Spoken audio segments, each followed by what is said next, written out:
De l'herbe verte et abondante, c'est ce dont doivent rêver ces vaches en ce début de printemps. Mais c'est sans compter sur la météo. Avec l'état de sécheresse déclaré, les 130 bêtes de cette exploitation peinent à manger à leur faim. Pourtant, l'herbe du printemps est la meilleure pour ces vaches à viande. Elle contient un maximum de vitamines. En ce mois de mars, les giboulées se sont désespérément fait attendre.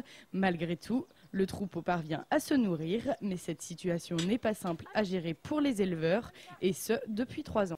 On repart cette année encore avec des prairies qui sont minables et un déficit de pluie depuis tout l'hiver. Nous n'avons rien eu et donc l'herbe ne pousse pas.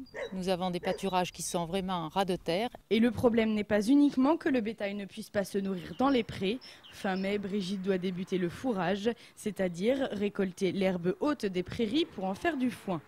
L'an dernier, l'éleveuse a enregistré une perte de fourrage de 60%. Son stock est épuisé depuis le début de l'hiver.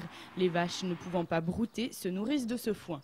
Un véritable cercle vicieux dont il n'est pas toujours évident de se sortir. Le foin est hors de prix. On tablait sur du 240 € la tonne, ce qui représente, on donne 1 tonne par jour. Vous voyez ce que ça peut faire à la fin du mois.